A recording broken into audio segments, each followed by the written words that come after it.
Барлықтарыңызға қайырлы күн достар. Бүгін біз сіздермен хрустящий болып шығатын бөрек дайындаймыз.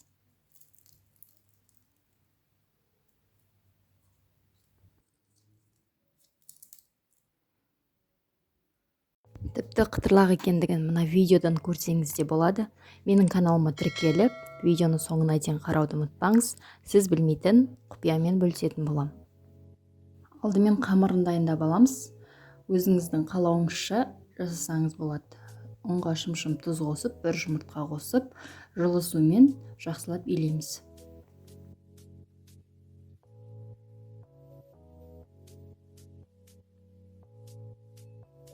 Менде осындай қамыр пайда болды.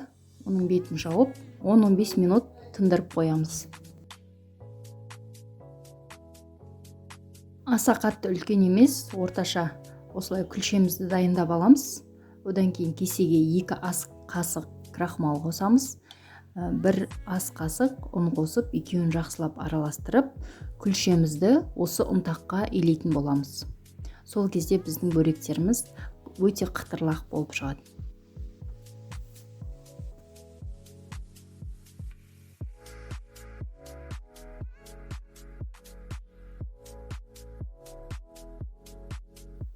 Қамырымызды өте жұп-жұқа қылып жаямыз.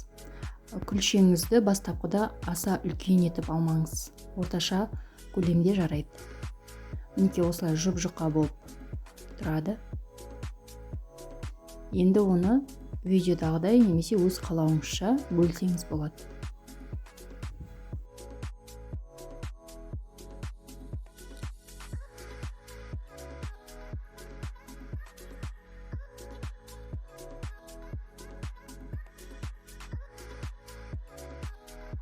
Мен бөректі сырмен дайындаймын. Өз қалауыңызға байланысты начинкасына түрлі заттар салсаңыздар болады.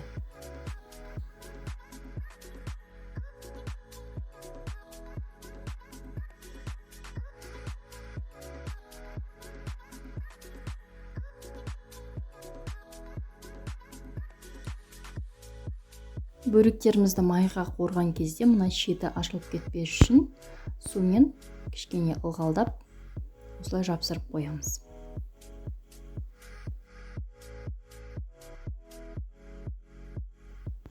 Ендігі кезекте қызып тұрған майға бөректерімізді араластыра отырып қуырып аламыз.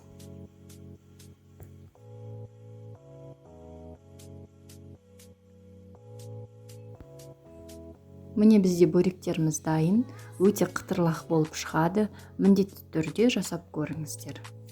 Видео түсінікті болды деген ойдамын. Түсінбеген сұрақтарыңыз болса, комментарийге қалдырсаңыз болады. Кәделеріңізге жарасын.